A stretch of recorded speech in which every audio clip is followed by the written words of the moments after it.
Hello, कसे काय सगळे मंडळी. तर तुमचं माझ्या ब्लॉग्समध्ये खूप खूप स्वागत आहे. जाताना आम्ही शेतात थांबलो होतो, कारण की गावी जातानाच रस्त्यातच शेत पडतं. तर मग तिकडे थांबलो आणि तिथं आम्ही शेतात पूर्ण फिरलो. तिथंच कोंबड्यांचे कुक्कुटपालनाचा व्यवसाय पण आहे आमचा. तर ते त्यांची शेड वगैरे बघत फिरत होतो आम्ही. आणि गावी पोचल्यावर तिथं आम्ही जेवण वगैरे केलं. पुरणपोळीचं मस्त जेवण बनवलेलं होतं माझ्या लहान सासूबाईंनी. तर मस्त जेवण वगैरे केलं आणि जे कानूबाईचा जो प्रोग्राम होता तो रात्री होणार होता. तर रात्रभर आम्हाला तिथं थांबायचं होतं. तर मग मस्तपैकी ते बघून आम्ही आलो. रात्र खूप झालेली होती. तर त्या प्रोग्राममध्ये असं होत होतं, हे बघा तुम्ही बघू शकता तिथे की सगळ्यांनी मस्त डान्स केला, फुगड्या केल्या, सगळ्या बायांनी नाचले, सगळ्यांनी खूप जास्त एन्जॉय केला. म्हणजे सगळ्यांना असं जागरण करावं लागतं तिथं.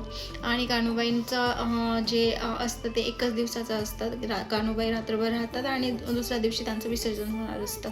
असा होता तो प्रोग्राम. बाय बाय गाय.